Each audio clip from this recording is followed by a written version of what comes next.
Good evening, everyone. Welcome to another edition of the Gray Area here on the Black Mountain Unfiltered Network, also simulcasting on the Sparta HQ Network. I'm Mr. Bennett, joined by my partner, as always, This is Sparta! the Ghost of Sparta, aka Peter, aka Panayotis. Yasu, my brother, what is going on? What is going on, my man? How are you tonight? I'm okay, just trying to endure the blizzard. I mean, I was walking my dog earlier. It's snowing sideways. So again, for those of you who are not in the Northeast, we are in the middle of a nor'easter. So they're expecting 1 to 2 feet in my area. So we're just bracing for it, just making sure that we had supplies and everything else. So yeah, so we getting hit again. Just got over a storm a few weeks ago, and now we got another one coming through. So just trying to ride it out. And we're supposed to have another storm on Wednesday, they're saying now, too. Oh, beautiful, beautiful. Yeah. Well, hopefully the cold won't stay with us the way it did last time. So yeah, that's what I was saying. But I'm going to go, before we start the show, I want to go back memory lane a little bit for a minute here. Sure. All right. I was able to go to the store over the weekend and pick something up that you may recognize it, but you never played it, probably, because I know you haven't been in gaming for a while. Right. So let's see how many of you guys remember this sucker right here. Okay. Like, that is an actual PS2, or is it like an emulator for PS2? No, a legit PS2. Yeah, no, because I know they come out with those emulators, especially for the older gaming systems like Sega Genesis, but it has like 200 games in it. I mean, it's like so the only real elementer for systems that I've made officially is the PS1, the Super Nintendo, and the Nintendo. Those are the only three of real element produced by a company that actually made the systems. Mm-hmm. Everything else is being like third parties has made. So you kind of throwing the dice out there to say hopefully it works, hopefully it doesn't, if that makes sense. Right. Gotcha. Now that's interesting. That's an interesting. And actually, believe it or not, I did want to go through the hassle pulling the 85-inch and hook up all the wires, because you need a converter to actually play these. That's right, because this is before HD. This is before, so it was still component AV. Or composite connections. So yeah, you can have this sucker's AV, bro. The three colors. If you remember, the red, white, and blue. The red, white, and blue. The AVs. Yeah, that's a composite component. Okay. Yeah, component was the next level up. That was the red, green, and blue, and then they started coming out with the HD and stuff later on. So yeah. So you talk. So I had to get a little converter because I have a Super Nintendo and a 64. And I just literally, plug those in and forget everything else. Very simple. But because I didn't want to pull the 85-inch. It's not hard. It's on a mount that goes left to right and goes straight out. But I haven't gamed on this 49-inch monitor, and it's gaming monitor technically. And honestly, it wasn't bad, to be honest with you.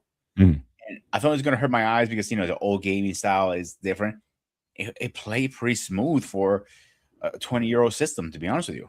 Yeah. Kind of surprised. It's certainly if you're a nostalgic gamer, who wants to, I would ask, before we get into the show, what is your favorite gaming system? Meaning, not the most technically advanced, not all the bells and whistles, but the one you just enjoyed the most. What gave you the most pleasure at? And this for the chat also. If you're an old school gamer, if you played a lot of different consoles, what system you probably enjoy? I would probably say NES, because again, a lot of the titles, me and Eric used to be at his house gaming and whatnot, and certainly that was really up there in terms of consoles. I'm not even going to go computer games, but certainly the NES is probably my favorite, because again, that's kind of how my coming of age with that particular system. So it's not the best, it's not the greatest, but it's certainly one that I had a lot of fun with. So what would you say? I would say it's top three. I don't have a favorite because I like all of them at different times. The Super Nintendo I liked because they were more advanced games, but I didn't get a chance to enjoy it because I moved to Greece. Second place is going to be the 64, because the 64 was the era I got into gaming hard, because I actually had money. I was working in school. I was working and I was making my own money so I can buy my own games. The third system, it was this sucker right here, the PS2. Yeah, they gave some really cool games. God of War is one of them. Devil May Cry, Metal Gear Solid 2, and it just goes on and on. You know what I'm saying? Shout out to Braxton Steak Fiend. Yes, you only get one choice. Now I know Peter's trying to rank them, but I say if for the rest of your life, if you had to choose one, Or not even. I wouldn't even say that because again, you like I said, you may appreciate the later systems, but I'm talking about the one that you had the most fun on, the one that because I think now it's almost hard to impress people anymore, right? I mean, it's like Mhm. now they're up here 6, 7, whatever they come out with, it's gonna PS5 right now. it's like the iPhones, right? iPhone 15 versus iPhone 17 is like, is it that much better?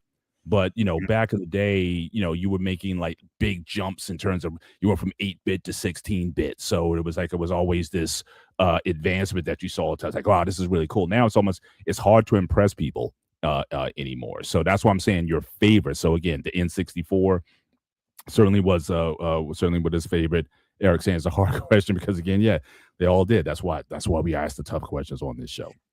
So it So really depends on the yes, generation yep, you're in too, because the yeah, 64 and the PS2 came out about the same time. right. So it's kind of hard to pick those because they both were heavy competitors. Like people, you also can use the Xbox or the Dreamcast. Uh, they weren't Sega wasn't really a competitor at the time. They fell off. They Mhm. were literally on survivor mode, you know, and the Xbox was so new.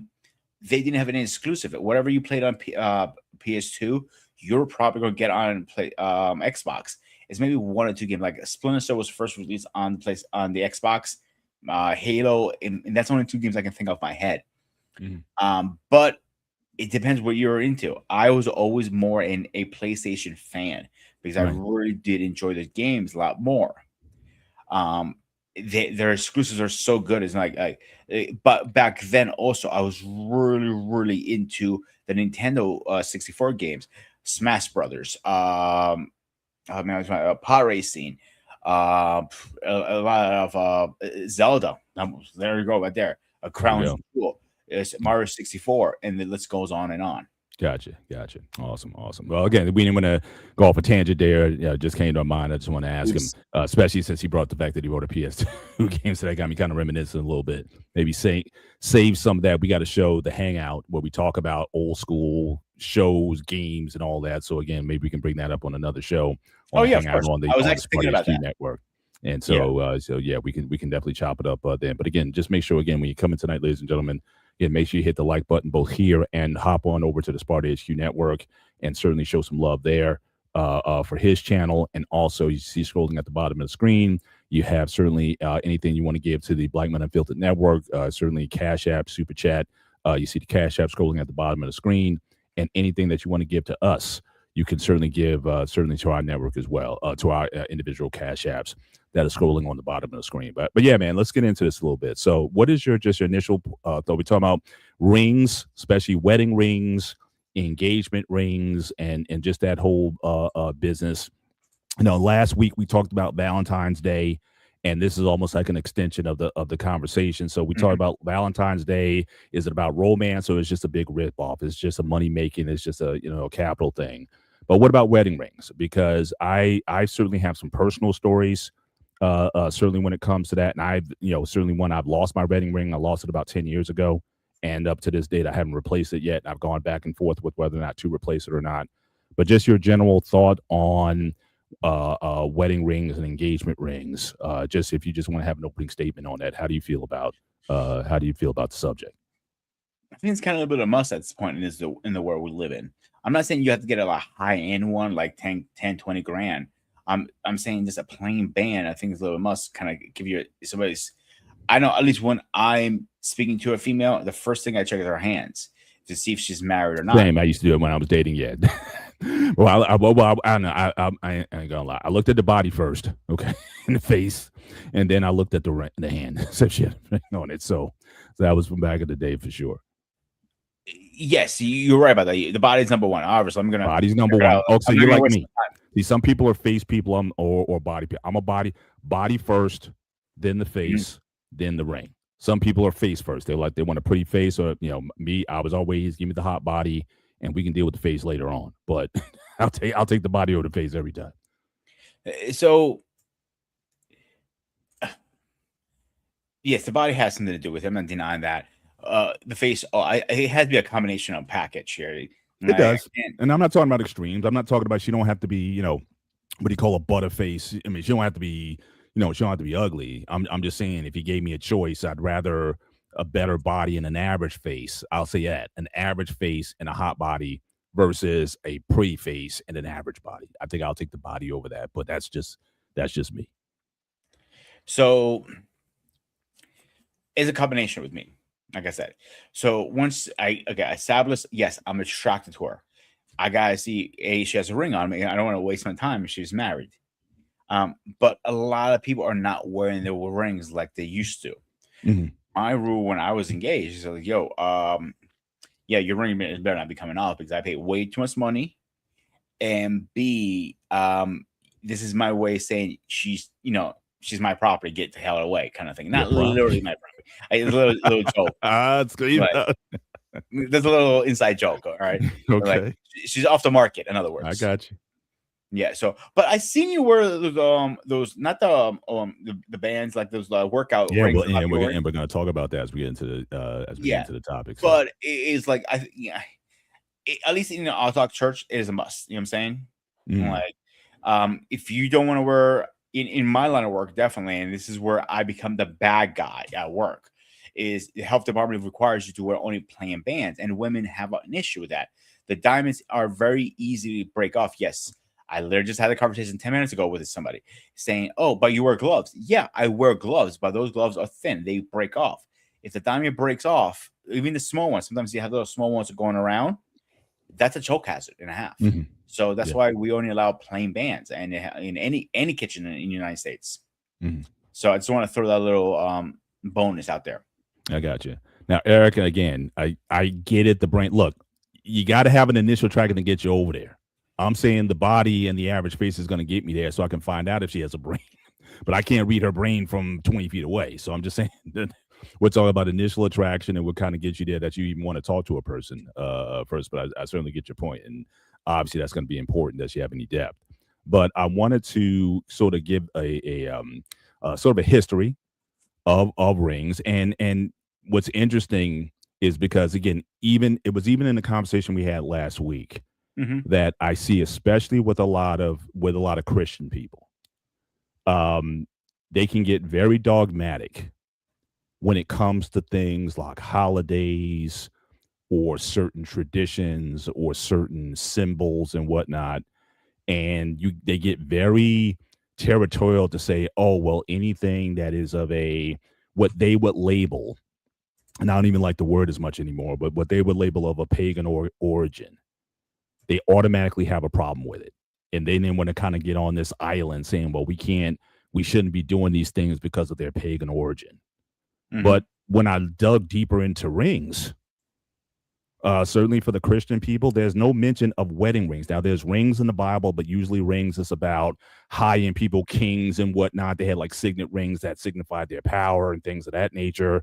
The prodigal son, when he came back, the father said, hey, put my ring on his finger and whatnot, signifying his status in the family and all that.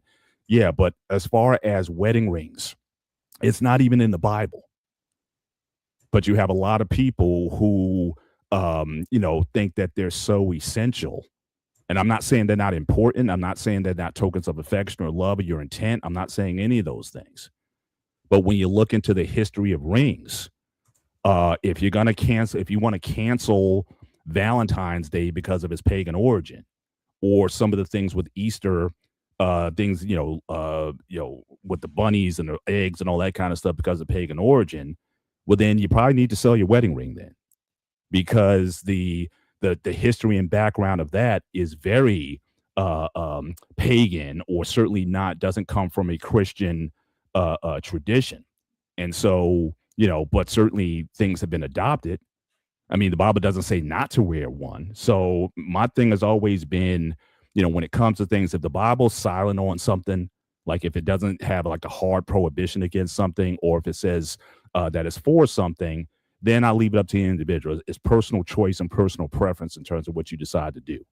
But so many people, they can get real anal when it comes to certain things that they may see, and it's like, oh, this is, we shouldn't be doing these things. But again, if you look at what the whole concept behind rings and what they meant, they do come from traditions that are not from a Christian base. And then also, there's also a marketing aspect of it, and you get to this where it is today, where I think things are just getting out of hand when it comes to the price of rings, the demands that are put by women a lot of times on how much they want for a ring. And I got a story to share later on No, don't after remind I me. kind of go through this, that I know someone person who was bold enough to even share this with me.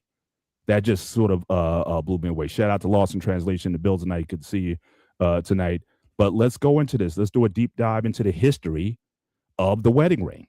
Like I said, you won't find it in the Bible, but it predates histories and cultures before then. So, the first thing here, again, the first people to introduce rings were the Egyptians, right? So again, the whole idea of the ring was that it was supposed to represent eternity, and said the Egyptians also thought that the open space in the middle of the ring represented a gateway to the unknown. So we got the whole idea of rings came from the Egyptians. This was an African tradition where wedding rings come from. There was no mandate. There was no mandate for folks to have rings, but it started with the Egyptians. And then interesting here come your side of it, Pete. So after that, you had Alexander the Great. Certainly a figure that you're very familiar with. When Alexander the Great conquered the Egyptians, the Greeks adopted the tradition of giving rings to their lovers to represent devotion. Many of these rings depicted Eros or Cupid, the god of love. And again, they began using iron and copper in marriage ceremonies. By the 2nd century, though, most of the rings were made of gold. So it started with the Egyptians. Then when Alexander the Great, because you even said this yourself, one of the things that Alexander the Great was known for was he didn't wipe you out. He allowed you to keep a lot of your traditions and whatnot. And he even took this tradition and he incorporated that into the Greek Empire. So you have that going on. And then from the Greeks, you get to the Romans. And so again, the ancient Egyptians also, there's another thing that also came from the Egyptians.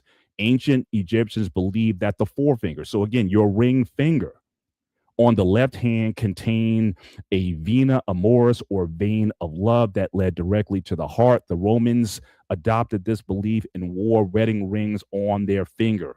Although their belief isn't anatomically correct, their tradition of wearing rings on the ring finger continues to this day. So all the things we know about wedding rings and whatnot, that came from the Romans, then the Greeks, and then the Egyptians, the Greeks, and then the Romans, right? So again, for those who want to say, oh, we should stay away from pagan practices or whatever, or people want to criticize something because it came from a pagan origin, then sell your wedding ring. Because again, it wasn't until later that the church even started adopting the idea of rings. But again, it didn't start certainly with the Bible or anything else. Now, again, how did wedding rings evolve? Again, talk about the medieval and Renaissance times. So started in medieval times. Wedding rings began to set precious gems. Medieval Europeans used rubies to symbolize passion, sapphires to symbolize heavens, and diamonds to symbolize steadfast strength. So it started to pick up in the medieval era. When did women start to wear diamond wedding rings? Again, now you're starting to get first of the oldest one goes back to 300 BC or before Christ. Or before the Common Era is what they do today. The first recorded diamond ring dates back to the late 1300s or early 1400s when it was left by an English widow in her will. A poem about the 1475 wedding of two Italian socialites. Two wills, two hearts, two passions are bonded in one marriage by a diamond. The first famous diamond engagement ring was given in 1477 by Archduke Maximilian of Austria to Mary of Burgundy. All right, so now it starts to kind of come into vogue. When did engagement rings and wedding rings become two separate rings? So again, going back to medieval England, and I'll just summarize because I don't want to read all this. Up until the 8th century, you would basically give a ring, which was called a wed, and that's why you have the word wedding. And basically, when you gave that ring, it was basically you would give it as a pledge to the one you're married to. But the problem started to happen was confusion about the legitimacy of weddings were common. However, since the clergymen weren't required to be present at the wedding, one or both, the couple could later deny that a wedding had taken place. Now, here's where the church comes in, because thus in the 12th century, the Christian church declared that marriage to be a holy sacrament and established a church ceremony.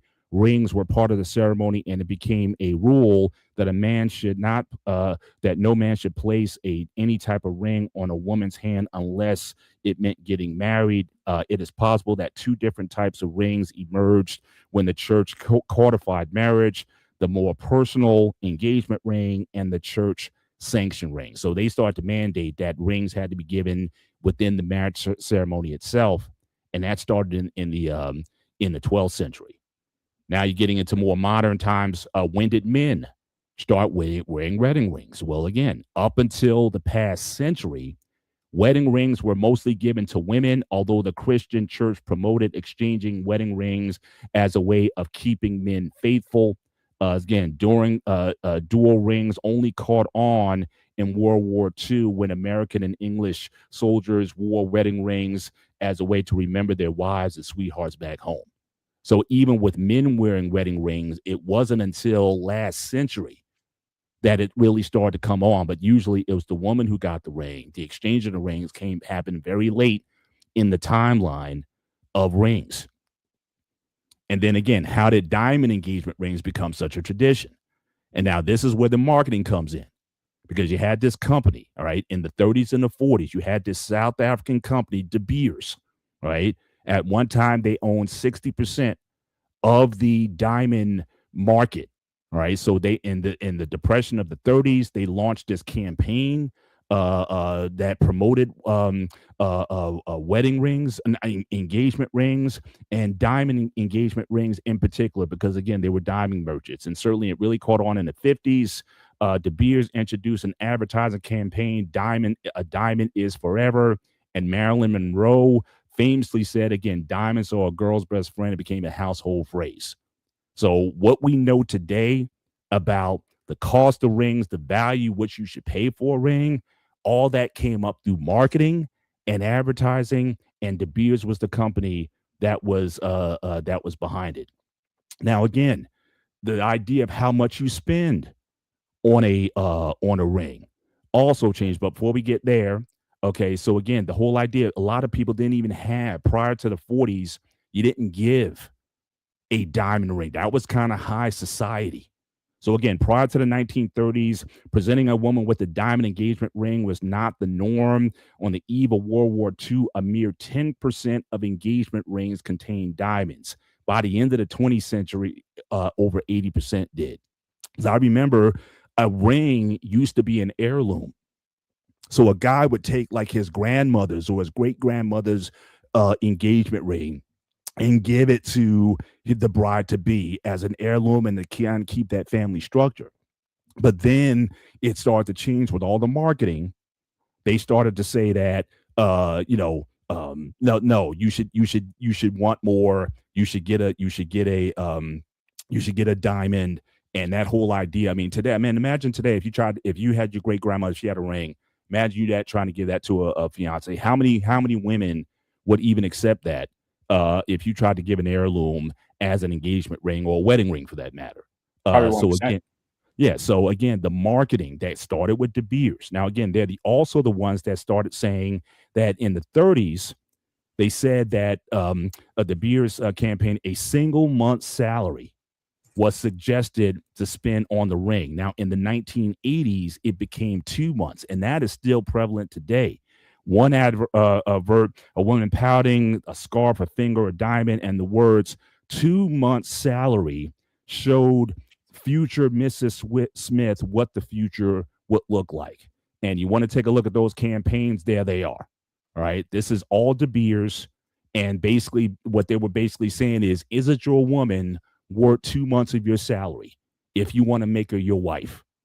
And so this became the thing in the 80s. And that's why, again, the sizes of the rings got bigger and the expectations got bigger. And women were like, look, that ring is too small, or that diamond is too small, or how much you spend on it. Whereas back in the day, it didn't matter. The important thing was getting married, or that a person wanted to marry you. not the size of the engagement ring. But in the 80s, it really took off. And it was like, if you were serious about marrying someone, and there were even channels, even, Kevin Samuels, all these, guys talking about, if a guy's serious about marrying you, he's going to give you a ring of a certain carat and really put a lot into it. And so, again, this became, this high society type of standard. And this is just minor because you got these celebrities and whatnot. They're spending $300,000-$400,000 on a ring, and the marriage doesn't even last a year. So all of this, where does it start today? So it started as a pagan tradition that over time got adopted by the church, and it's kind of been incorporated into the church. But a lot of what drives it is these marketing campaigns by these diamond merchants. And I don't want to even talk about how these diamonds are harvested or how they were harvested in the future. That's a whole nother subject about that. Check out that movie Black Diamonds. But that's a whole nother issue. I've seen blood diamonds. Blood diamonds. Thank you. But the idea is that, again, how many people have lost their lives trying to extract these stones for the wealthy and for their benefit. But all of this is marketing. And so we come to it today where you got women who will turn down a ring if it's not big enough or it's not cool enough, but they have to have so much say and control over the ring itself. But so they work, just like a lot of them focus so much on the wedding, they focus on the ring, but how many are focusing on the marriage? And so this is kind of where we're at, with this whole thing. Now, again, speaking of engagement rings, I just want to give us some where the law says, because again, an engagement ring is generally considered to be a sort of like a promissory note. In that, again, if when you get married, she keeps it. But in most states, if you do not get married, the situation requires that you must give the ring back. So you see the states and territories, the ones in green are the ones where it's law that for whatever reason, if the engagement gets broken off, that you have to give the ring back. In the red states, again, there's no established legal precedent. In Montana, there's no rule saying if you give the engagement ring and if it doesn't go anywhere, then you are under no obligation to give it back. And then in some states, if the recipient ends the engagement, give it back. So let's say if you gave it a ring, but then you stepped out on her or something like that, she can keep the ring. But or if she decides that she doesn't want to marry you, she has to give it back. But if you decide to break it off or you do something stupid, then you don't have to give it back. So these are the laws that are currently outstanding where, depending on where you live, be very careful if you get that engagement ring. If you're in the green states, you have a case where you can get the ring back regardless of the situation and how the engagement ended. But these are the laws as of 2026 by World Population Review. And the last thing I just want to show, so again, talk about the history of rings and the marketing behind it and whatnot. Now, again, I lost my ring about 10 years ago, and this was the ring. All right. So again, this is about my wedding photo. And the guys who made it, the jewelers, they're not even in business anymore. There was a couple that we knew. They had a small jeweler, and we went there. And really, the first ring we saw was my wife's wedding ring. And then they built the other two rings, both the engagement ring with the diamond cut and my ring. They kind of crafted that. They made molds and they made the ring. But again, I don't have it anymore. And so for some, obviously I was upset that I lost it. It was kind of like I was a bit careless with how I lost it. But just over time, I was starting to I always said to myself, well, I'll replace it. But then the more I looked at it, I'm like, do I really want to replace it? I mean, it's almost to a degree, it's irreplaceable. It's part of the ceremony. And yeah, I could wear it, but it wouldn't be that ring. So the more I think about it, the more I'm thinking, no, maybe I won't replace it over time, because I think it's not replaceable. Even if I can get those guys to craft the ring exactly the way it was before, it still wouldn't be the same ring. So, but again, my devotion to my wife, and again, we're ending season 29. March 29, we'll end season 29, going to season 30. I feel just as committed to my wife, just as married as I've always been. And so it's not a thing. It's it becomes less important to me. But again, so many people put so much stock in wedding rings and designing them and having all these features on them and whatnot. But again, I value her more than any ring. And to this day, I do wear, so to the point that you were saying earlier, I started wearing rings that I don't necessarily have to take off. So I started wearing a lot of the rubberized rings. And so I just started getting them. They had different colors and whatnot. And I was like, okay, this is kind of cool. I can start to accessorize a lot of my rings based on what I wear. And it just became a sort of a collection that I put together over time. So this is my ring collection. All right. So I got a ring for almost every. Damn. I got a ring for almost every occasion. But the total cost of all these rings was probably no more than $150. I really don't spend a ton on it. For a time, I actually wore a sink washer.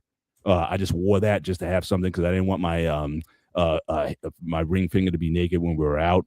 I got a couple more hardcore rings here. This one, I think one of them has like spinners on it, like I can kind of spin it a little bit.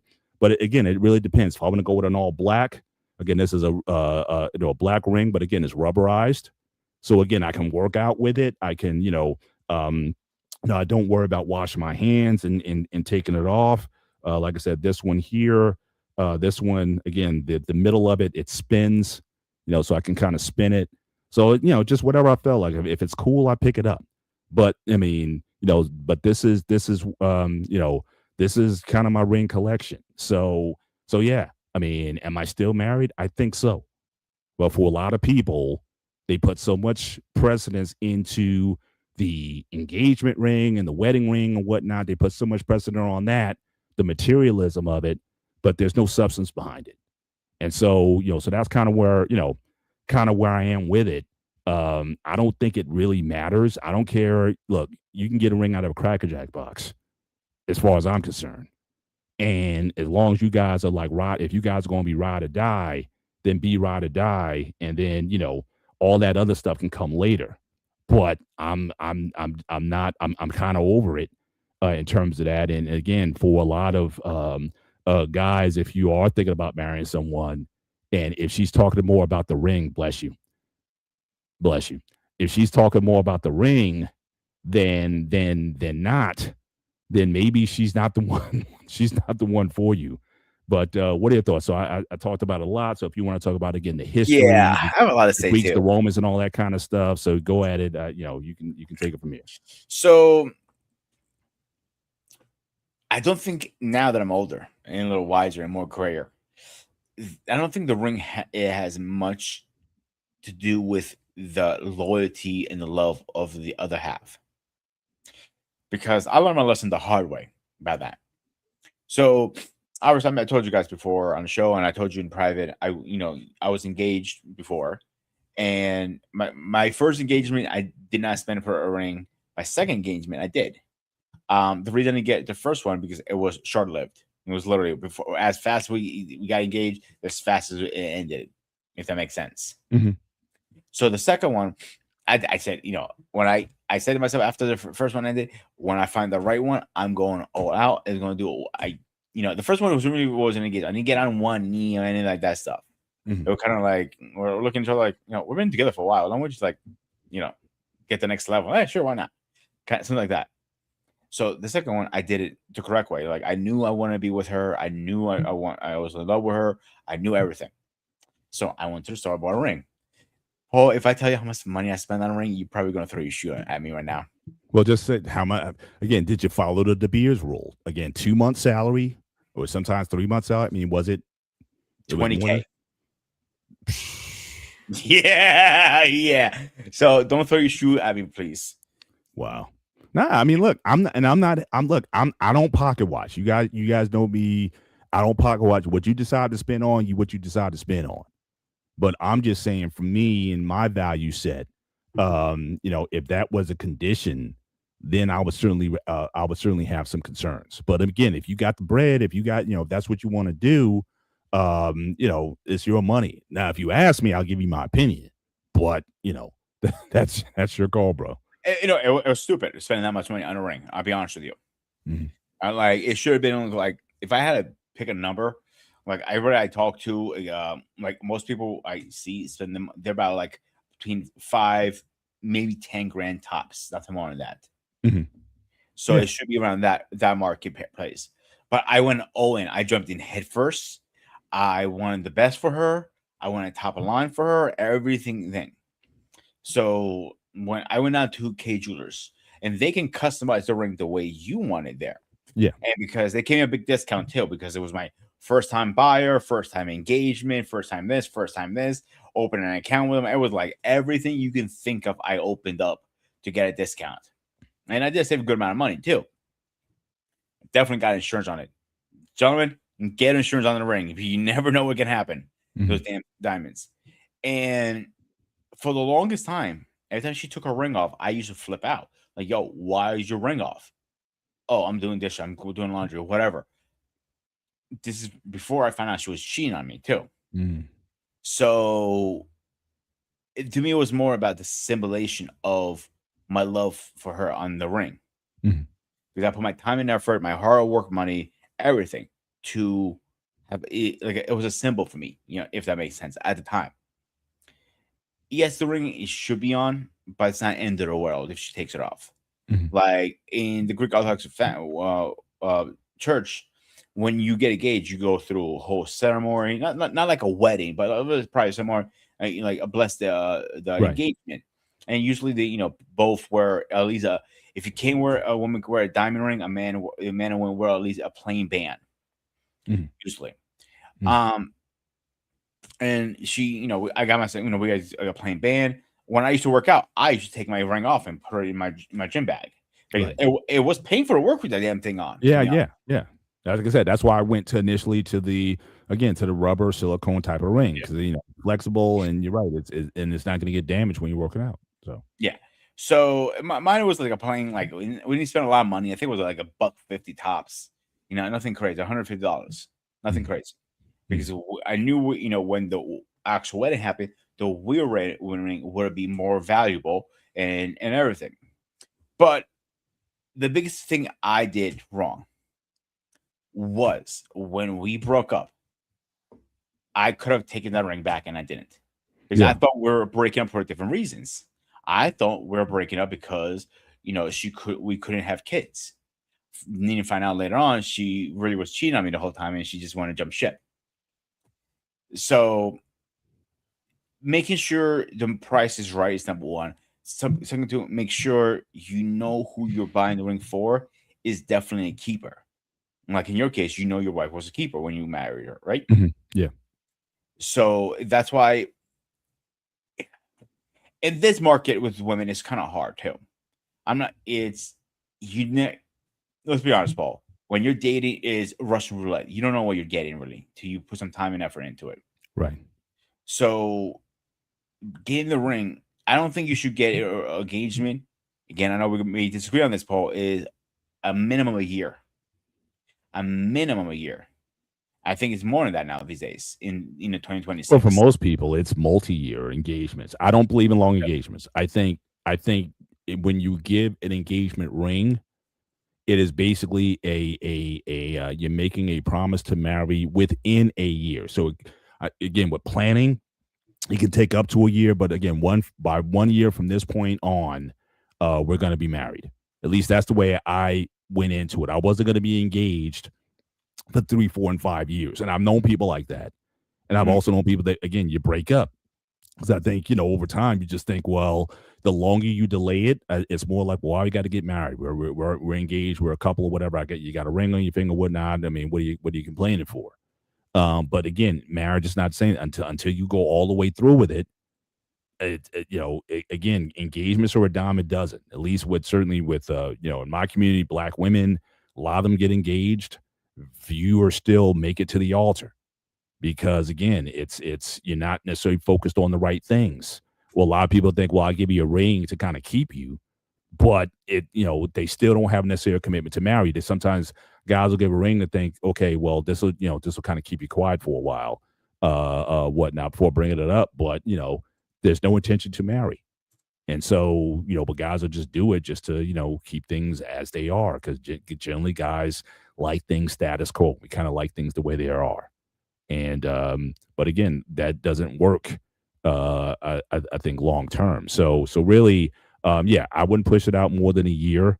And again, if you're talking about you're trying to, and that's another thing on wedding, we can have another show on weddings because I don't think you should be spending necessarily six figures on a wedding either. Oh, I I agree say on that. I remember I think I shared the story. I went to renew my my dog license at the municipal building, and you had two weddings that were about to take place. One was a Latino couple, and one was like an Indian, might have been a Trinidadian, Guyanese family or whatnot. The marriage license, $150. Paid $150. Here's your license. One of the township officials went into the court, the room where they have their meetings and whatnot. Wed them right there. Boom, game over. I'm not saying you have to go to that extreme, but I just thought it was so cool that these people now, not waiting 10 years to save up for a six-figure wedding and all these, accoutrements. And they just said, look, let's just get married. Let's do this thing, and I love that. That people are, or put your money is much more well invested in something else, save that money to buy a home or some other investment of some kind. At least that's my view. Again, you do what you want with your money. But again, extravagant weddings or overpaying for wedding rings or whatever to kind of show your love or to prove your love to somebody. Again, I'm asking the question, who taught you that? Where did that come from?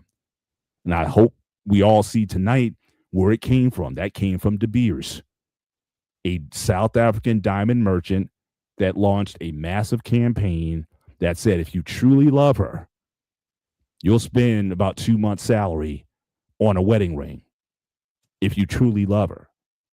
So again, but it was all about lining their pockets. It wasn't about the facts on the ground. But it's just amazing how the power of marketing is. And again, those ads, again, got women thinking because women are the consumers. And so when it started getting into their mind, it's like, yeah, you know what? I am worth 2 months. And then you start having these demands to the point now. And I remember back in the day, I'm sure generations ago, and again, for you guys who are older, if you have older parents or whatever, did you go shopping for your rings? Now, my wife and I, we went shopping for our rings. I'm talking about older generations. The ring you got was basically the ring you got. But now it's like people want to go and they want to design the rings and whatnot. So I'm like, what's left to do? You kind of taking the surprise out of it. You kind of, yeah, we're going to get married or whatever. We're thinking about it. And yeah, we're going to go to a jeweler and he's going to design our rings for us. So where's the surprise? Where's the ambiance of proposing? Because you already know what you're getting. It's like, imagine if you kind of got your Christmas list already. You already know what you're getting already. So like, where's the suspense? But again, most guys today wouldn't dare just give a ring. And I got a story to talk about that as well, where a guy just gave a ring, and let's just say it didn't go well. I personally disagree about, hey, I'm gonna marry you. Let's go design your ring. No, it doesn't work like that. You get the ring I choose for you. End of story. If you don't like it, then you're not for me. End of story. Yeah. If you don't Shout like out to my guy Shawnee Pete. Shawnee he's on our 1-on-1 sports show on Black Men Unfiltered Network. So again, Wednesdays, 8 p.m. Eastern Standard Time on the Black Men Unfiltered Network. Shawnee, Dante, the coach, the crew, 1-on-1 sports. But again, thank you for chiming in tonight. Appreciate you showing up tonight. Sorry, go ahead. So no, you're good. I don't agree with that one bit. You should be able to just go design yourself like I did, and most likely you did too, Paul, if I'm mistaken. We went, like I said, we went to the jeweler. We were, like I said, we were by I'd say a couple months in. So we started dating in May. By the summer, around July, we were kind of like, yeah, I think it's going in that direction. And then I didn't care because I didn't have an heirloom to give or whatever. So it's like, what kind of ring are you looking at? And she wasn't sure. And so we went to it again, this couple that we knew. They had a small jewelry shop in Union, and we just went up there and they just started, picking out some things for us and whatnot. And so, like that. So she liked the diamond cut, I forget the Princess cut? No, it's not the princess. It's the long, the vertical one, like the long cut. I'll think about it in a minute. But again, we kind of did, and then we left, and then we didn't talk about it anymore. But it was just I just wanted to kind of get a sense of what she would like, more so than anything. But it wasn't like, okay, yeah, because I proposed 3 months later. So, and obviously coming up with, the money, I didn't spend like you did 20,000, but I put a decent, I put a decent price on it. But again, you were just looking for some ideas, but she didn't know exactly certainly the range that we were going to get. And So that was in it. my But case, yeah. the only thing she ever cared about is she didn't care how much the ring was. Just get a ring because she was married twice before. So the first one, she never got a ring because it didn't last more than a few months because she got, divorced. And the second time, hey, what's going on, dude? And the second one was it wasn't a great marriage, so she got, she never had a ring. So I want to make it special for her. That was one big thing about that. So when I did get it, she didn't care it was $150 ring or a jacket pocket. But I knew she wasn't. I knew she wouldn't be happy if it was cheap. I knew that for a fact because I knew her style. She always had a very expensive taste and everything. So it was a princess cut with diamonds around it with white gold. I know she always talked about white gold, so I had an idea what she was in it. So when I got it, the only hiccup we had with her ring when she put it on, it was a little bit too small, so I had to get resized. So, oops, I'm not perfect either. You know what I'm saying? And like my last thought was sizing it because I was carrying all the design, the ring, the money, and everything. That was Marquise. That was the cut that we got. okay. The Marquise cut. Yeah.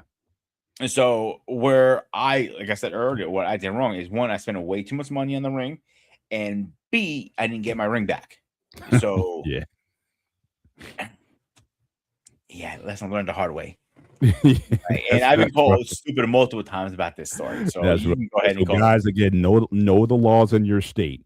If most states, I would say, the condition is if you do not get married for any reason, the engagement ring goes back to the one who gave it.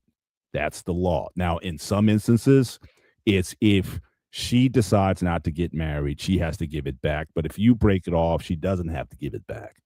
And in some cases, in certain states like DC, the law is a bit ambiguous and can get messy. But in New Jersey, PA, if you're in those areas, that is the law. So again, if you want your ring back and you're in a state where that is mandatory, don't be afraid to pursue that because that is a lot of money that you invested. And now for you, Pete, I don't know. I think statute of limitations is I think it's like 7 years. So you might be past the statute of limitations to even try to. If I knew you a few years ago, I would have said, yeah, man, go get your ring back. But for 20K. But that's I wouldn't be able to get it back. I found out down the road she redesigned it, the whole thing. So she took it to the jeweler and redid it, the whole half of it. I'm like, God damn, like you are a greedy gold digger too. You're not just a gold digger, you're a greedy gold digger. Wow. Hey, can you just keep sharing your story? I'll be right back in 1 minute. I just gotta let the dog out. Be right back. Yeah, you're good. So pretty much the story here, this saying, don't buy a ring and give it away. Learn the lesson the hard way. So the ring shouldn't be a symbolization of how much, because to me that's a gold digger part of it. It should be more represents the love. If you want to go the ring route, if she tells you no, I'm good, peace out, and she doesn't like the ring, she's not worth your time or effort. Just move on. I know it's gonna suck and it's gonna hurt at the time, but sometimes if she's not accepting the ring you picked out for her, it's better just move on. It's gonna hurt, I'm not denying that, but it's better than spending 20K like I did, and I have the palm of my hand to work with now. Yeah. It's that is the epitome of what they say, the cautionary tale of who you decide to get engaged to, how much you're going to spend on it. And I would certainly like to shout out Pop Culture Warrior. I proposed to my wife after knowing her for 6 months. I got her a cheap ring, and she was so happy. Yeah, I mean, is she for you or is she for what you think you can buy her? And I think those are things that are important when picking a life partner. Is she willing to go on the journey with you? But I mean, what happens? You can put all that money out and you're selling your lifestyle, you're selling what you can do, but what happens if that ability goes away? Is she going to stay with you if something goes down? Anton, when my wife and I got engaged, I wore my wedding ring on my right hand. On the day of our wedding, I took the ring off of my right hand and placed it on the left one. Okay, all right. And so you didn't really have to. Um, so you didn't really have to. It's like you didn't have to do too much there. Pop culture walked out 10 years. I got. So after 10 years, you got to blink that. That's not a bad strategy either. See if she'll deal with the inexpensive ring, and when you're with her for a while, I mean, that's a you gave her an upgrade.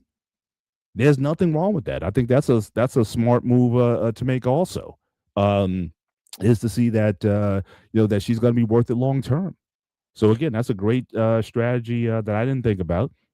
But yeah, you can always upgrade a ring if she wants it. Now, my wife, she's happy. She's never wanted it because I even talked about one time. It's like, hey, would you want to get a larger diamond or something like that? She was like, no.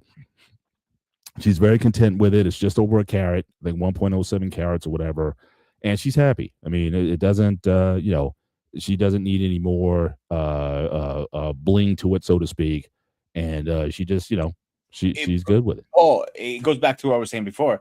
Not every woman is like that.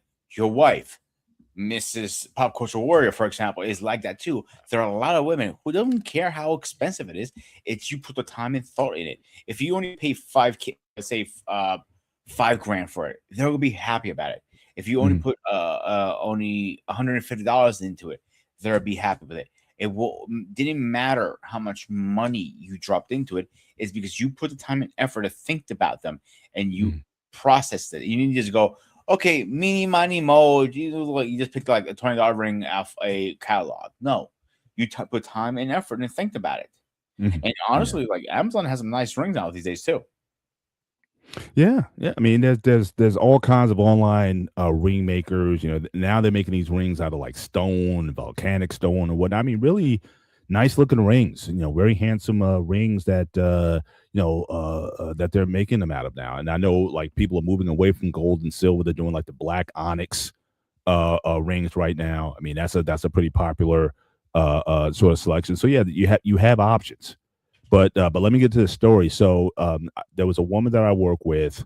This might have gone back maybe 20 years ago. And again, we were all kind of friendly in the office, but for some reason she thought this was worth sharing. So her husband at the time, when he had proposed to her, he did the formal thing. He got on one knee, opened up the ring box, and asked, will you marry me? And the first thing out of her mouth was, "Can't you do better than that?" The first thing out of her mouth Wow, was, "Can't you do better than that?" she has some nerve. And I guess the guy was undeterred. So he went, got another ring, and presented it to her, and she accepted. Now, a couple years later, she's washing dishes and she's looking at her ring and she's thinking, you know what? I don't like this ring anymore. She's telling us this. I don't like this ring anymore. So as she's washing the dishes with the ring on, she decides to kind of let the ring slip off and let it go down the drain. This is the second ring. And then she goes to her husband saying, "Oh, I lost my wedding ring." And the guy goes and gets her another ring. Again, a nice one because she got bored with the last one. So she's telling me this, and I'm just thinking in my head, I didn't share it, but I think you're one of the most awful people I've ever met in my life. Now, needless to say, I don't think they're married anymore. Thank God for him, for his sake. But I was just so floored by that. And again, but I don't think she's like not the only one. where again you have ladies having these requirements, just like the woman who won't go to eat at Cheesecake Factory for a first date or anything else. All these standards are being amped up to such a degree where they have these demands in terms of the size of the ring and the cut and the price range. And if you're not willing to put that on her finger, you're not worth it, and you can't afford her. And unfortunately there is a market. Look, if you wanted them dime pieces and you can get these NBA players and these athletes and they'll spend six figures on the ring or more, if you think you can bag one of them, then go ahead. But it's like this mindset has sort of filtered down, and now you have a lot of women where that's an expectation. Now, again, with my daughters, I only got one who would be like, I don't think it's necessarily the cost of the ring that would matter so much, but she definitely wants to be involved in the design of it. I don't think any of them would want to do like, the six-figure ring or whatever. I know my oldest and my youngest daughter, they don't care. Any ring that they're good with. My middle one, she's a little bit of a diva. But again, I don't think she wants to spend crazy money. But again, how it looks and shape, she's like that. She just likes style. She's a fashion maven, and she would, she wants, certain things. But I don't think she'd break the brother down. But yeah, So when I heard that just really that just really floored me when I heard that. And yes, Eric, I won't use your language, but yeah, I thought this is a horrible person. I couldn't stop thinking about it, but again, I had to work with her. I had to keep it professional, and I had to, just keep it going. But she was just sharing this openly, like, yeah, that's who I am. So I'm like, okay, so if I could have told a guy, if I could have, found a way to get the message that, yeah, bro, she did that to you. She lost that second ring because she got bored and wanted another one from you. Yeah, I would have shared it. Maybe it would have broke up sooner. But I just couldn't believe that story though when I heard it.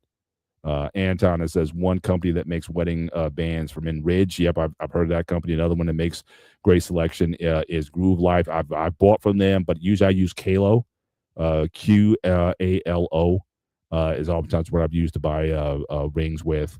And again, certainly, but they all kind of serve the purpose. Really, it depends on if they have a Christmas sale or after Christmas sale or something like that. I may pick up another, but I think my stock is pretty full at this point. Like I said, I don't think I have to invest too much more. I mean, I think, yeah, I got I got quite a few here. So there's not much more I can sort of add to this ring collection. I got every color in the rainbow here pretty much. And I got, certain rings for different accessories. This shirt that I was wearing today, so I'll wear like sometimes this is like a burgundy color. So it kind of goes with my shirt. Or I can certainly go with the military green. That kind of goes with it as well. So again, I can put this on again. So all silicone kind of rings. Again, wearing when I'm working out or doing whatever. And so for me, it's just about accessorizing. It's not a big deal to me. But for a lot of people, again, wedding rings or engagement rings, it's a big deal. And I'm just saying to myself, it's like, what do you guys thinking about certainly for the long term?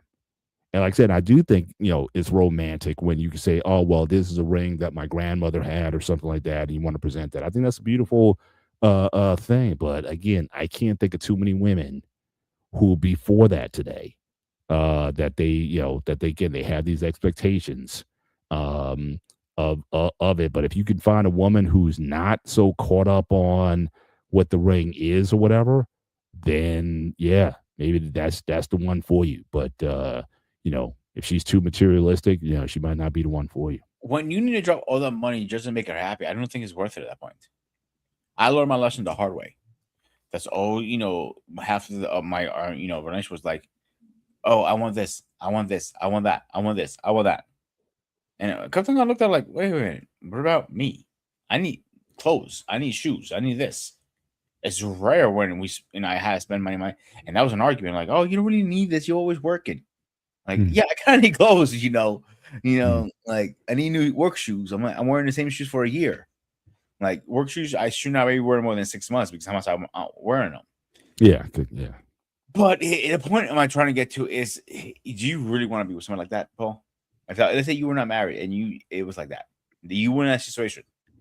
She lost her ring on purpose. Yeah, I mean, but again, the guy's ignorant of that. You know, he didn't know. He just thought it was an accident. I'm sure he was upset, but again, the guy loved her. I mean, One time I can see an accident. I can get that.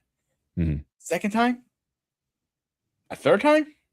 Now you're just being stupid, in my opinion. Well, again, for me, the red flag would have been with the first one, and when she said, "Can't you do better than that?" That would have been the red flag to me off the bat. Absolutely. What? Now, let me ask you a question. All right, so you've been Yeah. in your wife for a while now. Let's say, Mhm. God forbid, something happens. She loses her ring. How will she react? She'd be devastated.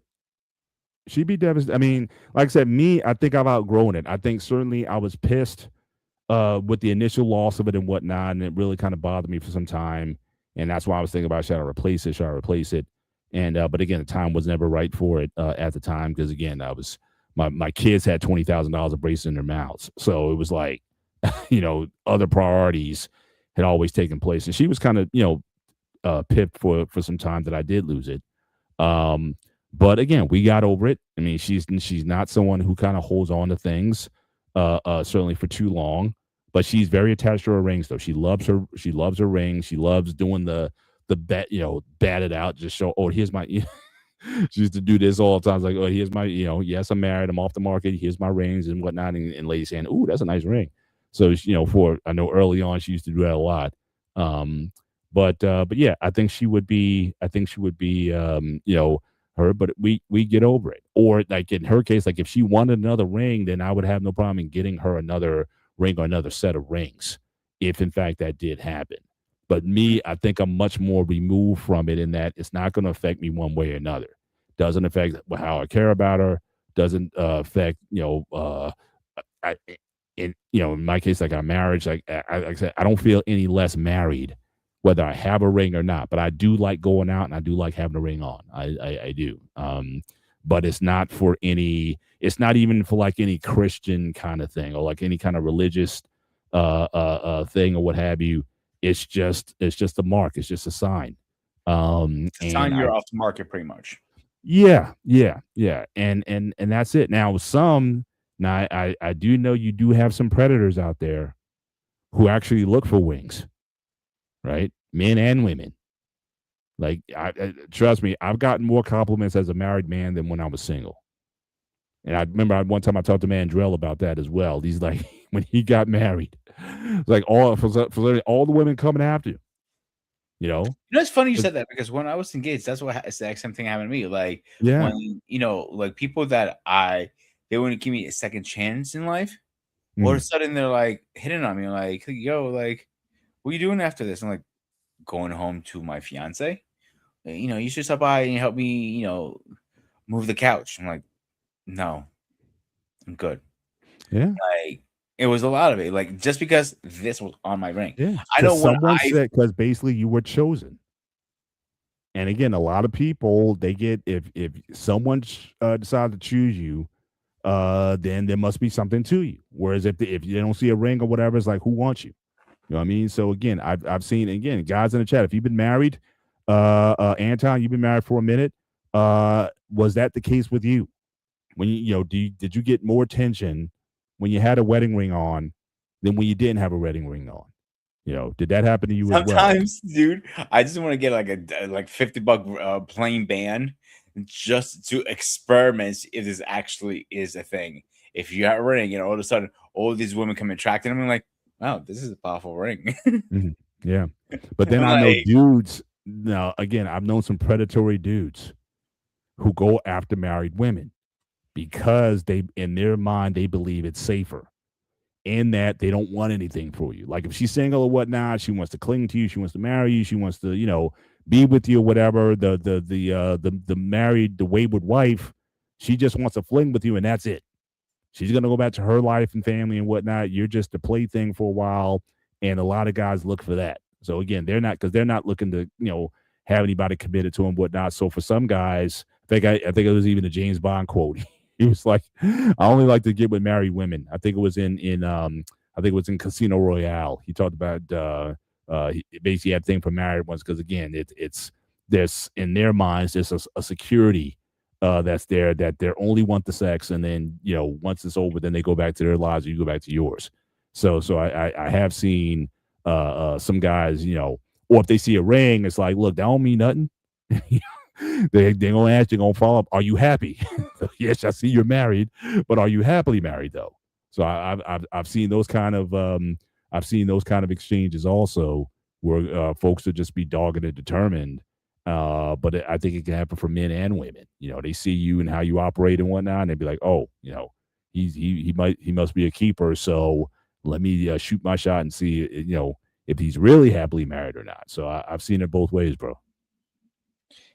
And I seen it at the bars and everything. Like, a lot of guys go, then you have that little group of girlfriends are just hanging out, having a few drinks, or they're married, or they're at a bachelorette party or whatever. And when my buddies looked at it, like, they all have rings. Like, so easy pickings. And go like, what do you mean easy pickings, bro? I'm like, he got rejected pretty hard. And I'm like, listen, if you're trying to bark up this tree, you're barking up the wrong tree that went toward him. I started laughing at him. I'm like, dude, I told you fucking up. Like, you guys can like your ass whooped by it one of these days. Yeah. But you're right. There are a lot of people who go for one woman, because a lot of times, even a lot of men was like, yo, maybe she's miserable in her marriage. She's not happy. Yeah. She might just want a quickie and move on. Yeah, absolutely.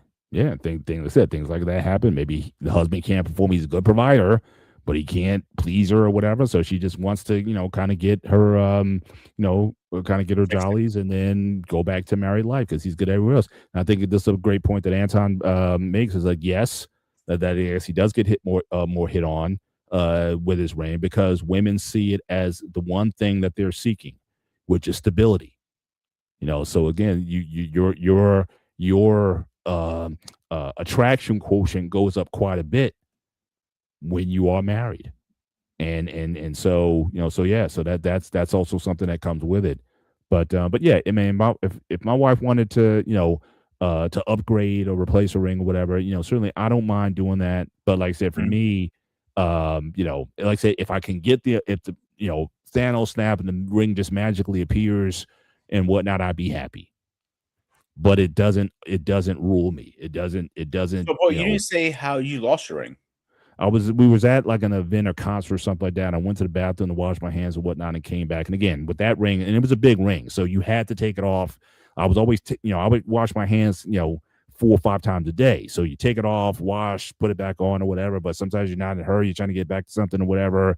And I just left and came back, and I was like, oh, where's my ring? And I went back, tried to find, I couldn't find it. I was like freaking out and stuff. And it was just one of those things that, but again, I have tendencies to do that. But even at work, one time, the HR kind of came one time, and she was like, "Oh, we found your ring in the bathroom."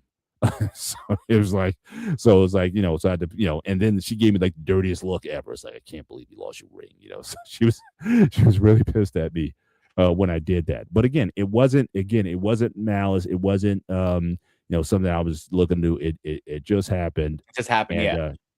Personally, when I had my ring, I never took it off when I washed my hands during the day.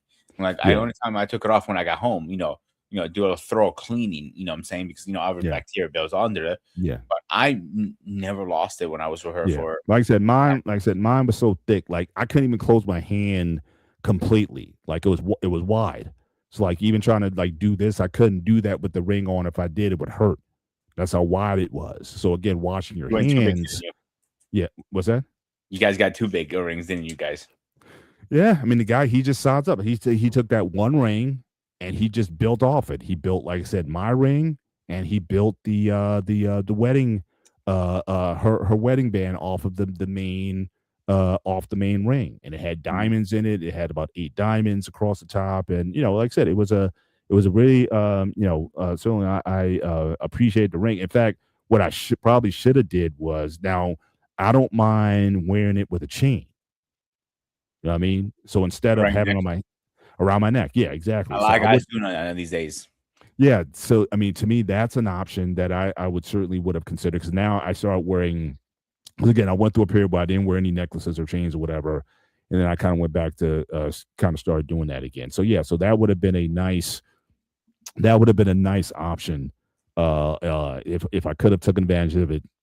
Now, especially when you're working out and stuff like that. Yeah. And you don't want to like put it down, or say you're at the gym, you take it off. Like I wouldn't even, in fact, when I was going to the gym, I wouldn't even wear a ring to the gym, because again, for that very reason, I didn't want to lose it. But this ring, it's like, it's thick. I mean, like I said, You can't see she's that in a holding my picture. hand. She's probably hurt my hand at this point, because again, on both sides, it's kind of digging into you a little bit. And again, when you're washing your hands, those diamonds are kind of rumbling up against you. So it was kind of, like I said, it was kind of bulky. But yeah, I mean, I really, like I said, I think at this point, like I said, I'm over it, because like I said, even if I did get the exact ring, if I showed this picture to somebody and they did the exact ring, it still wouldn't feel the same than before. And I would just rather, just kind of do what I do now. Like I said, my wife and I, like I said, we're good. And So, two things on this. Like, mhm, I see a lot of men that with their rings, they stop wearing it after a while. And they're married for like 10, 15 years. Slowly, they just ends up on their dresser or somewhere else. Some are mhm, safe; they didn't lose it, and just they stop wearing it for multiple reasons. They've been married for so long, and really, the ring is not a big deal anymore, like they used to be. mhm. And the second thing, like, I know you're not a facial hair person, but think of the Amish, bro. Like, they grow the beard out. They don't even wear jewelry at all. Mhm. That's the symbolism of marriage. They literally stop shaving. The beards symbolize how they're married. Really? Hmm. But this is in Greek culture. This No, Amish. an Amish Yeah, culture. they don't believe Well, in. yeah. Well, speaking of that, well, yeah, because those guys also, like, they don't. That, in fact, that was the only group that I saw that didn't give wedding rings, because they don't believe They in don't believe in jewelry at jewelry. all, at any Yeah, jewelry whatsoever. or So that was the showering. only. But again, Muslims give wedding rings. Indians, they're really big on jewelry. So again, they give rings. But, and like I said, most Christian denominations that I could find, except for, like I said, the Amish, maybe a few very conservative other Mennonite groups, Jehovah's Witnesses give wedding rings. And like I said, I just thought it was interesting, because again, everyone's talking about holidays and their pagan origins.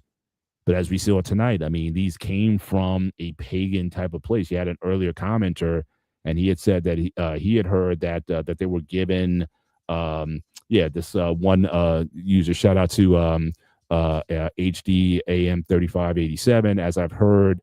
It's a Saturnian belief that you were married before the god of Saturn, the Lord of the Rings. So I guess it was supposed to represent Saturn's rings or whatnot. But whatever, the tradition or the mythology behind it, it didn't come from something where God said, okay, you need to give your wife a wedding ring or wedding bands or whatever it was. I mean, the whole idea is something that has sprung out of pagan origins. But again, people repurposed it, which is really where my general approach is when it comes to all these things, holidays, traditions, and whatnot.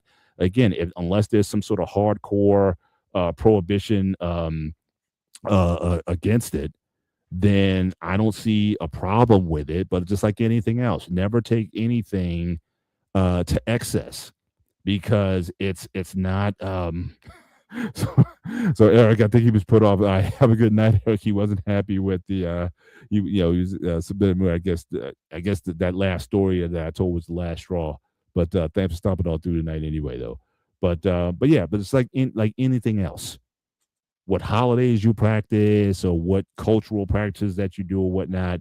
I don't think that, you have to leave all that stuff at the door because you became a Christian.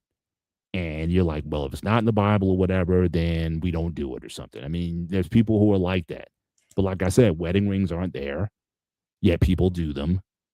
And what harm? I mean, if again, if you treat it with the right perspective, that it is a sign of your commitment to your spouse. But again, that should be a sign of something that should already be there. Like I said, I don't need a ring to know that I'm married. All I need is my marriage certificate. And even with that, I have to, certainly honor the certificate and the commitment that I made to her before God. And so with that, I'm good with it. Ring or no ring. that is still my wife, and there's nothing I wouldn't do for her. And she's come to accept that as well. That hey, if it happens, if we come in some money and yeah, you want to play some, but like I said, the more I think about it, it's like I don't know, I wouldn't have that ring. If I was sentimental about anything, it was that ring because that was the one that was there. In fact, the only thing I still have of her that for my birthday before we got married, that before I proposed to her, she got me a watch. She got me a nice a watch, and she engraved on there, and on the back of it, it says "All My Love," and it has my birthday on there and whatnot. I still have that, and I still wear that watch regularly because that's the closest thing, probably to the ring that I still have. And like I said, I'm good with it. Um, uh, as far as my security in my relationship. So no. So I mean, if you're asking the question, if you think your marriage is going to be troubled by the loss of a ring, then maybe you and her need to have a conversation about what's really important. And material things will go. Some people look, if you gain 50 pounds, you might not be able to fit your rings. You might have to get them resized because again, you can't wear it anymore. Shout out again, pop culture. Thanks for coming outside. Yeah, you shoveling snow. I'm waiting till tomorrow. I'm waiting for it's all. I got my snow at the blower, gassed up and ready to go. I got my driveway cleared out. So again, when all that ends, I'm gonna get out there tomorrow morning. I'm gonna conquer it that time. But I'm sitting this one out, bro. But yeah, but make sure you use your legs when you're shoveling out there. Don't hurt your back too much. Yeah, he has a bad back too. He better Wear be a back careful. brace and don't get too crazy with the shoveling out there. Use good technique. But again, appreciate you listening. I got a feeling I'm during the gonna get a phone call on Tuesday, like or a text saying, "I blew my back out again," and I'm like, "Jesus Christ, Mike, you never learn. You never learn." Yeah. Or his wife is gonna be screaming at him, like, "I told Yeah. you, use your legs." Yeah, yeah. But it's, I want to go back to what you were saying about like over years, like guys stop wearing their rings after a while. I'm not saying it's to me, it's not a hard tell, but it could be a sign of um maybe like accepting status quo, but not necessarily marital bliss. I think a lot of people, it's not. I think it's rare, like when somebody says, "Okay, you were cheating on me or whatever, or you did something so crazy that I'm leaving you." I think a lot of people split up over drift. You know what I mean? Like little things that if they're not addressed, you kind of drift apart, kind of over time, and you find yourself in a place where it's like, do I really need to wear a wedding ring at this point, or do I really need to do these things or whatever? I'm not saying it's a hard because I think there are some that just get again, you just get so comfortable with the person you feel like you don't need to earn their if not their love or their devotion anymore. You're just again, guys, we can get very comfortable in our spaces. It's regular, it's a part of us or whatnot, and it's just become normalized. And that's why I think sometimes I think you do need to invest in your relationship. I mean, like I said, my wife and I, we got back to, we have date nights, at least a couple times a week. Again, we go out on dates. I know we're going to a comedy show this coming Friday.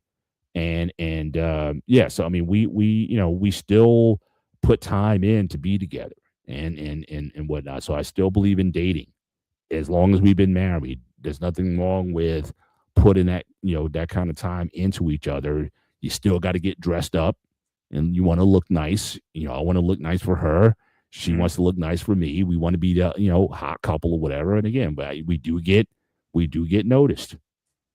And it's not that we're doing it for that reason, but again, I want to look good for her. That's why I still work out the way that I do. I want to be strong and fit and attractive for her. I don't want that flame to go out. So I think putting that time and investment in is much more important than the tokens that you have. So that's what I'm saying. I would give that sort of a soft sign that are things really good between you guys, or you guys just used to each other. But are you still putting time in to demonstrate that, yes, you're still my honey, you're still my baby, I still love you, I still want you, are you putting those things into it so that because when I put, when I go out or when she puts out, I mean, she, it's like she's saying to the world, like, yeah, this is my man. I am taken. And she likes that. She likes the idea, even the idea of not, I wouldn't say ownership, but yeah, but I'm, I'm his and he is mine. I mean, and that's the point you bring I most like people. that. I mean, I'm taken, and that doesn't limit me as a man or diminish me as a man or whatnot. No, I'm you want to say ball and chain or what, or all those kind of tropes or whatnot. I'm good with it, and if a ring kind of helps to signify that or secure that, then I'm good with it also. So again, for the going back to my earlier point about the Christians with people, you're so anti paganism or whatever. Like I said, if you're going to be that hardcore about it, you can get rid of your wedding ring then, because that's a very pagan thing. But again, we have the right, just like words change meaning over time, right? You have the ability to rework something and make it something that fits your cultural norm. And I think that's what happened with the wedding rings, certainly in Christian culture.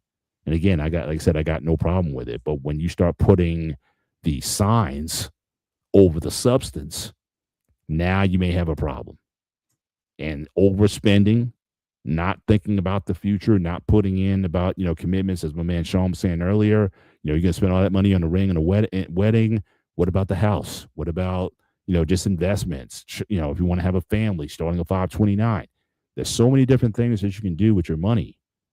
A wedding is a one-day event, but marriage is supposed to be until death do you part. What would you rather have? And for a lot of people, they're going after the spectacle. But again, what's there to really last? To me, that's the important thing. When it comes to the sort of thing. But let's talk about you, Pete. Since you're still looking, to kind of get in the game. What do you think your next move is going to be? So again, the first time, you really didn't give a ring, a very expensive ring. The first time, no ring the first time. No ring the first time. Second time, you went all out, and you gave this. Don't remind me. So what's gonna be the move next time? You meet the future Mrs. Laritzis, whatnot, based on your experience and maybe even based on what we talked about tonight. How are you going to move next time?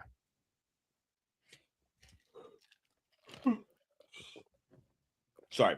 So I did think about this over the last couple of years since me and her ended our relationship over 5 years ago.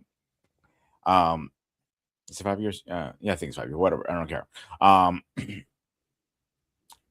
So I'm not going to jump the gun so fast like I did last time because we were together only 6 months at the time. Mm-hmm. I know you believe in that. I don't believe in that anymore because I've been burned hard. Mm-hmm. So I'm going to wait a minimum a year on the lowest.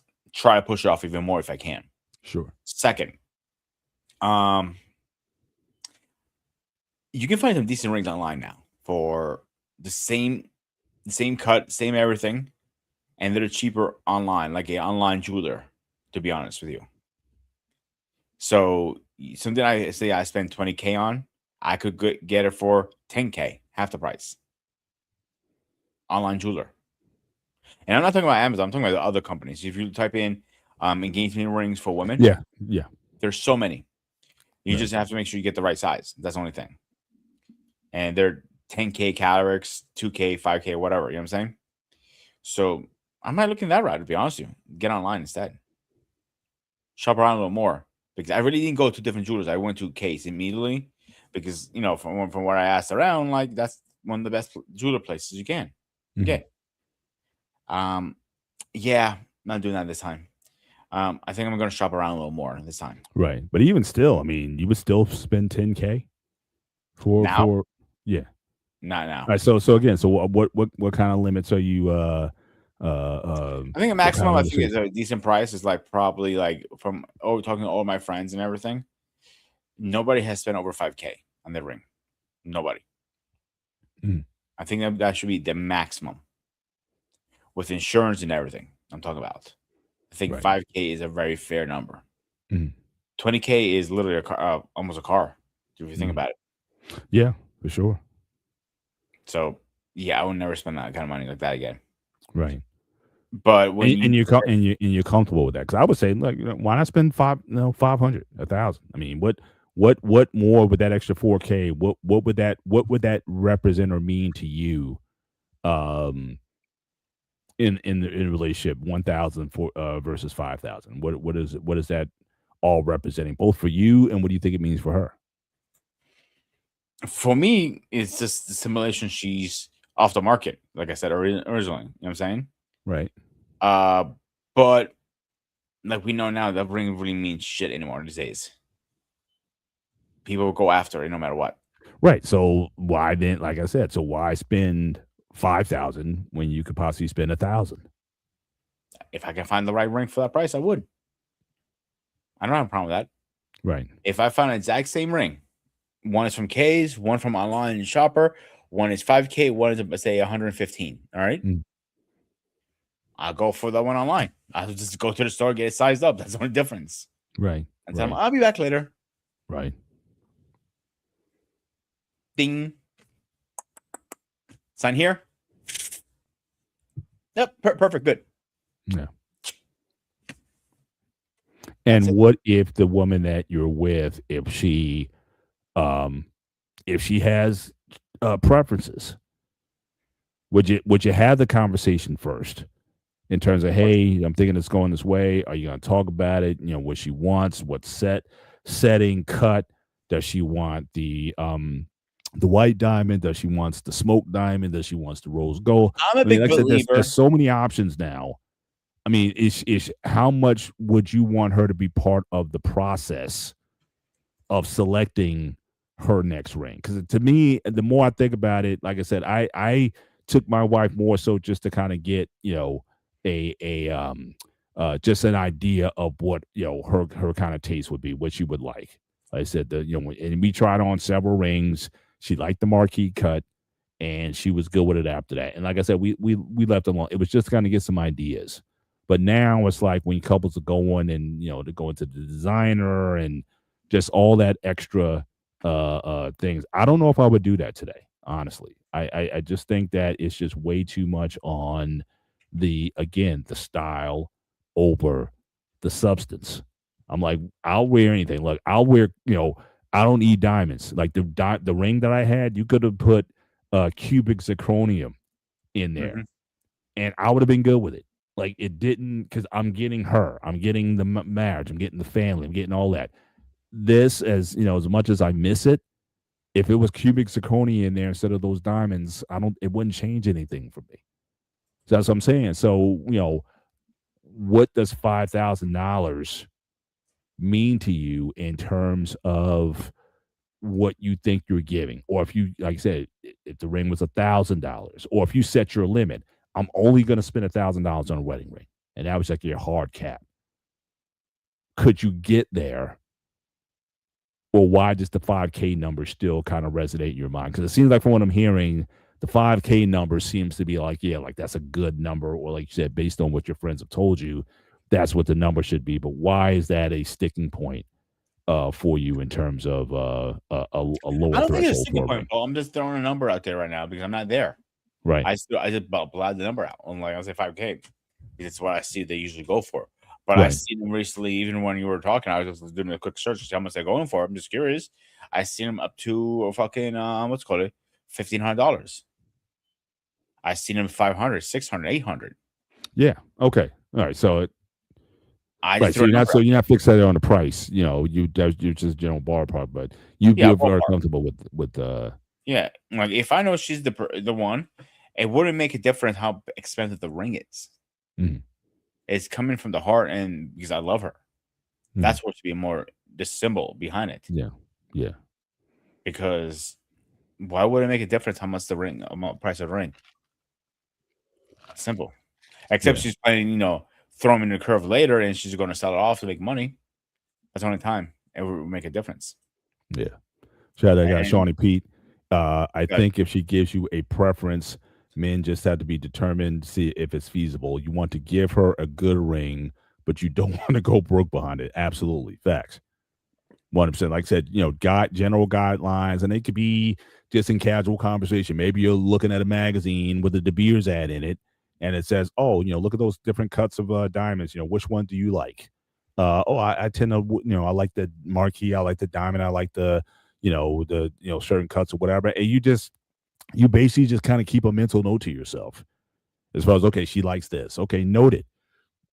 And again, if the opportunity presents itself, if things are going well, you think this is the direction that you're moving in, then again, you can recall those conversations or whatnot and give a general ballpark. But I think if she's like insistent on she wants this setting and this cut and this and that and all those things, and it's to the exact thing, and and if you go to the dealer, he's always going to try to sell you the more expensive option. It's like, well, you can go with $5,000 ring, but here's a $1,500 ring or whatnot. But they always. That's why I said online. I think is more a better option. Mhm. To be honest with you, versus going to the store. Mhm. To be straight up with you. Well, yeah, I mean, if you talk about custom, right? So you talk about customizations. I mean, they'll take your fitness, because again, you may know what your ring size is, but again, depending on the company, just like clothing for that matter, a large is not always a large based on where it comes from. You know what I'm saying? So if you want that kind of more personal attention, certainly going to a private jeweler may be a better option. But and again, I like dealing local. Like I said, that couple, they had a small little shop. It wasn't one of the big guys. It wasn't K Jewelers or anything like that. It was just a local establishment, and those guys, said they were pretty upfront and honest with us about what they had to offer, and they didn't break the bank on us. So so again, I think that just being smart in this time, rings, again, they can be a great sign of what you have. But as Shawnee was saying, the idea, it's about what is coming. And again, you made an earlier comment, again, weddings are about flash and attention. Marriage is where the actual work takes place, and many people romanticize marriage. I tell people you'll face harder issues when you are married than single. Again, that's where really things are. So again, if you're putting your focus in the right places, then you stand a much greater chance of having success. But here's where we are, and I think we can kind of start certainly landing this plane. But first, I want to thank Pete for sharing, because I didn't know that until tonight, that you spent that amount of money on a ring, and again, you didn't pursue to get it back.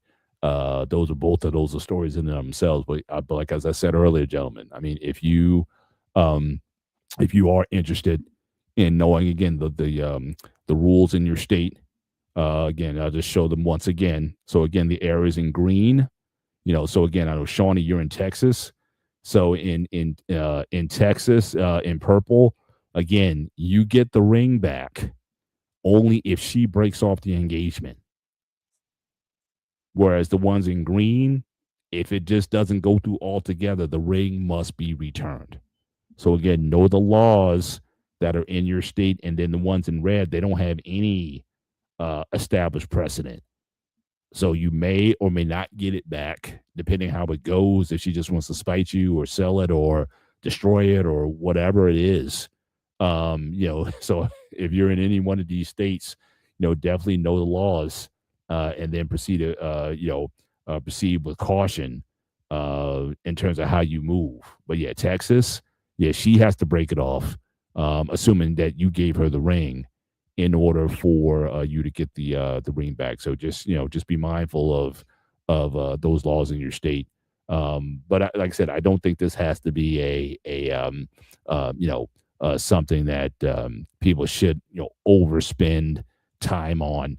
And again, don't be swayed by social media that says, oh, well, this guy spent $250,000 on our engagement ring and whatnot. Again, more times than not, those relationships don't last and really don't go anywhere. So it's not the ring. It's about, again, it's the commitment, it's the covenant that you decide to make with the one that you're marrying. And can you honor the covenants that you made? And I think that's, if we can have people thinking more in those directions, and I think everybody would be a lot better off when it comes to that. And don't be so, like I said, when it comes to any of these customs and traditions, again, don't be so hardcore about it that it becomes an issue as well. But like I said, we can start to certainly land this plane. Pete, I'll turn it over to you as we start to get into some final thoughts on this topic. But I just want to kind of finish this out, and then we'll certainly going forward, we'll get into some other topics. But I thought the last 2 weeks, I think I've enjoyed these shows. In terms of but the outcome is generally the same. It's nothing wrong with celebrating or honoring on a certain day or certain tradition. Just don't make an idol of it. And I think if you do that, I think everybody does well. But what say you, sir? I think you should be smart with what you buy her. If she's really worth it, she will take a $20 ring versus a $20,000 ring. The price tag shouldn't be the it factor. Is you selecting it from your heart? It should be the factor. If she says that's it, or you can't do better than that, like you're sorry, Paul, not worth it.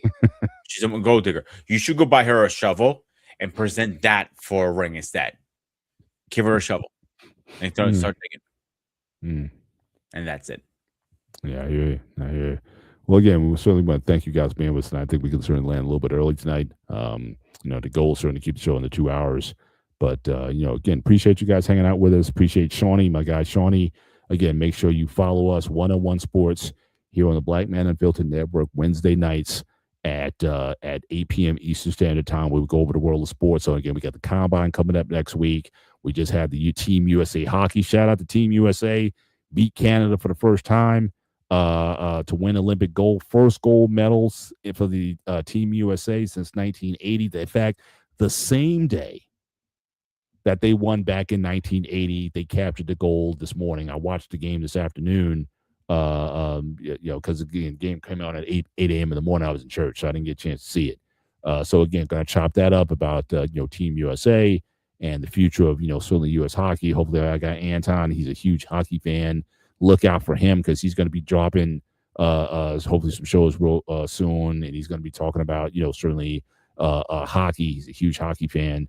And so, in fact, me and him were kind of going back and forth because this is really the only time where I really kind of get into hockey, Olympic hockey, or like I said, when the New Jersey Devils are relevant, I kind of get into hockey a little bit. But so hopefully we'll have something to talk about this coming Wednesday. So make sure you follow us, certainly at that time. But yeah, certainly we want to appreciate you guys. Just make sure as you leave tonight, make sure you hit the like button, both again on the Black Man Unfiltered Network. But again, show some love. Go over to Sparta HQ Network. That's also simulcasting this show. Drop a like button over there as well. Help us go to algorithm, and consider becoming subscribers to both platforms, because again, I think each platform has something unique to give, and I think certainly there's insights that you can gain on both channels. So consider becoming subscribers to that. It really helps us out as well, and we can do that. Again, Pete dropped his link in the chat. You can certainly do that as well. So again, I'm gonna start the put the landing gear down. But any final thoughts, Pete, before we close out? Go across the plane. I'll do my best. But for myself, Mr. Bennett, and he is Sparta! the Ghost of Sparta, a.k.a. Peter, a.k.a. Panayotis. This is the gray area on the Black Man Unfiltered Network, simulcast going to Sparta HQ. Enjoy your week. For those in the Northeast, I know Anton, we're going to be digging out some serious snow over the next day or two. So again, don't throw out your back and doing it. Just be safe out there on the road. Listen to what they're saying as far as staying off the roads. Let the guys be able to do their jobs, and so hopefully everybody stays safe and whatnot, and as you keep power and all that kind of stuff through this storm. And hopefully, God willing, this will be the last storm of the year before we get a warning trend as we start to get into March and the spring months. And so certainly appreciate you guys being here tonight. For myself, for Pete, this is the gray area. Take care. God bless. And we will see you next time. Good night. At some point, we all got to come together. No. Yeah. Everybody got opinions. Let's talk about it. Communication is key. let's build around it. We do this for the people. The people found it. Black love, stay strong, no way around it. We anti-genocide, we ride for the cause. Got love for our sisters, and love for our dogs. Respect the young and elderly, you all been invited to be inspired. Come together, better got violent. Gotta watch for the cops, gotta watch for the ops, gotta watch for the politicians that play with the eyes. If you know, then you know. Plant the seed and it grows. Welcome to the show. This is what we know. This is what we know. This is what we know. This is what we know. This is what we know. This is what we know.